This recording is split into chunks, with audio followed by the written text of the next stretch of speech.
All right. What's up, everyone? My name is Laurisa, and welcome to Community Voice, where we uncover the hidden gems and get to know the local leaders of our community.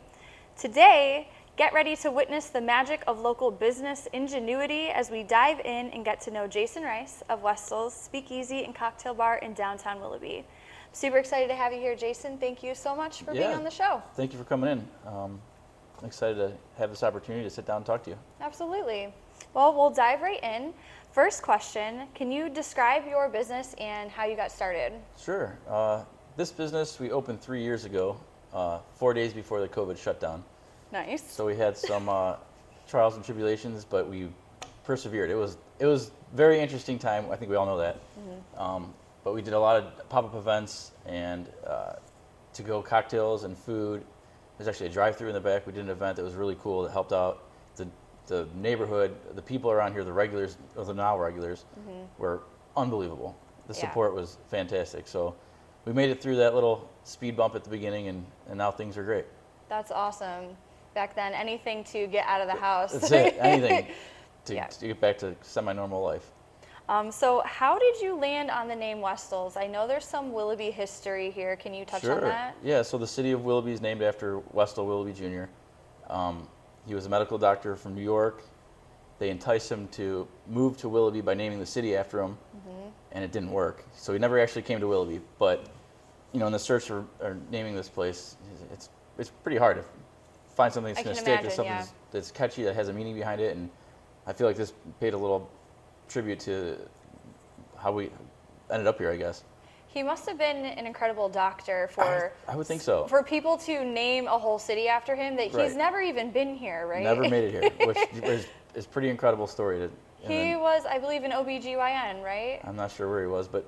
I did a little research. Okay. Yeah, he was an OBGYN. No kidding. So cool. Yeah, I know he did that. He did some government stuff too. He was kind of all over the board. So he's obviously a very intelligent guy, and he's well respected. Yeah, and the thing, I didn't know this either when I walked into the mayor's office. The big plaque of Westel Willoughby's right outside the door. That's pretty neat. I've never noticed that a million times we've been in there. And I'll have to check that out. Yeah, it's pretty interesting.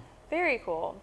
All right, as a business owner, can you describe a struggle and a dream or goal for your business? Sure. I mean, I think we just touched on the struggle. The opening during COVID. That was a tough one when you're brand new like that and trying to make a name and stay relevant. But that would be the biggest struggle so far with this business. Goals is to keep this base going. The previous bar here was called Cork's Wine Bar, and I think they were here for 21 years. So they had a really good run, great place, and a lot of the regulars still come in here and they reminisce about having their events on this side. Obviously remodeled a little bit and updated the place, but just to have that kind of great success like they did would be obviously the end goal of doing this. I think that is absolutely attainable for you guys. What's something most people don't know about Westel's? That's a good one. We do all of our cocktails from scratch. A lot of places in general just use stuff on the gun or use pre-mixed stuff like that. But we do everything: fresh lime juice, fresh lemon juice, fresh pineapple juice, all fresh garnishes, and that's kind of our niche down here. There's I think 17 bars down here, and everyone's got their kind of little spot in town, but this one's ours, and I think people appreciate that. To get a cocktail that takes a minute or two to make, but it's going to taste better than something pre-mixed or already done. I'm sure that when the market opens up, that's great. Trying to shop there. Yep. Yeah. Did you want to touch on the Speakeasy at all? Yeah. So when we took this place over, there's two sides to it, and each had a bar. The actual physical bar that was on this side was from 1920. As you can see, it's over there. If you get a picture of it, I will. It'd be pretty neat to see. So we relocated, we plumbed it in. It never was actually a working bar, and that's the first thing you see when you walk into the Speakeasy behind the door. And we use this space for a lot of events, whether it's birthdays or weddings. We've had, I think, 4 weddings in here. That's so cool. All kinds of different so people events. can rent out the Speakeasy then. Yeah, it fits about 75 people total between the 2 rooms. And it's been a lot of fun hosting so many different events down here. Yeah, that is pretty cool. All right, last question. How do you motivate and encourage your staff? That is a great question. We are super hands-on with our staff as far as being in the trenches with them, if you will. We work alongside them. We bartend with them. We actually, this last, I guess you say the last menu ideas was all from the staff. So usually, us three owners will sit together and put together cocktails and stuff, but this time we let the staff take the reins, and it's fantastic. And now it's something that they are proud of even more.